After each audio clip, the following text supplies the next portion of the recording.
चला मचले नगर में। ओ भाई जो बारात में सारा सांप बिच्छी भालू भूत प्रेत यहाँ के सब लोग गौण हो, सब जो बारात में चलता देवता लोग तनी देख के साइड हटता लोग ने हमनी के कौना लाइन में आ गई बनी जा इनका संगे तो सबे चलता हमनी के देवता आदमी हमनियों के ही में पिसात रौदा के बनी जा। शंकर जी मन के बुझ गई बात बोले कि भाई कुल हमारे गौण हो हमारा सब ही चली लो सारा लोग के तनिया पति बा दिक्कत बा साइड से चलो लो। नगर में लोग देखो तो दाते काटे लागल कि हई ना देखो। आई हमरे फूफा जी आदरे गंगा सागर पाठक जी हमरे गार्जियन बनी स्वागत करब रुआ के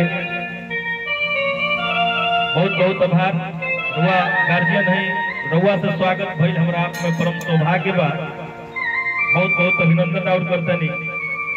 अभी फूफा जी के लड़की बीटेक कर रहल बाड़ी ऐसे सारा परिवार तो ना पावल है हमारे बतौनी है यहाँ के आइल बनी तो हम यही कहब कि महादेव हर कार्य में रुआ के सफल करो और सबके।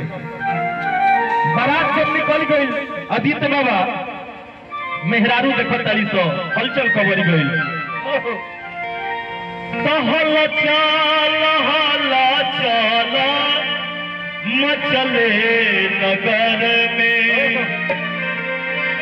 शिव जी कहो ठेला दिया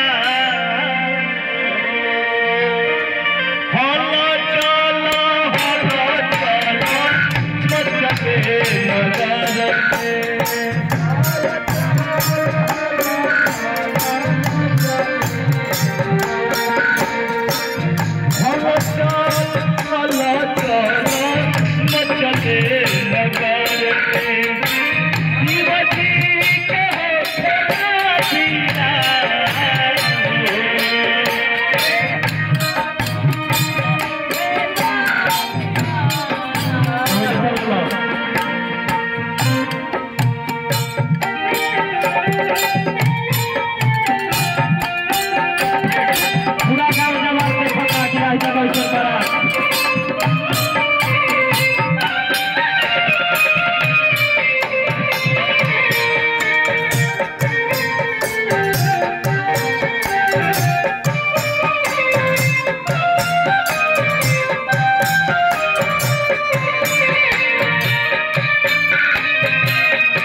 देखिए लक्ष्मीनारायण पाठक चर्चा की तरफ से सैकड़ों सैकड़ों प्रचार हार्दिक अभिनंदन स्वागत। गुप्तेश्वर महादेव के हमेशा कृपा बन रहे गांव पे पूरा परिवार पे हार्दिक हार्दिक अभिनंदन मरवत।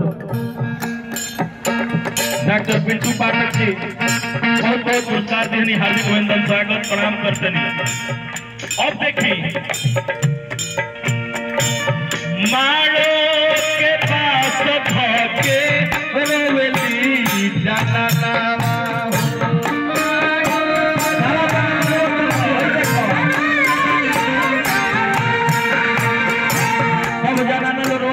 सरकार भाई कौना नगर के उजाड़ करे खातिर बारात चलल बिया आई भाई दुल्हा देखे चिन्हात मैं जाना ना बात करते तो यदि बारात में खाड़ा बिछी गोजर सांप कभी चलता भूत पैताल देवता लोग के तो होने की नारा बा लेकिन दुल्हा भी लौकल ना मारो के पास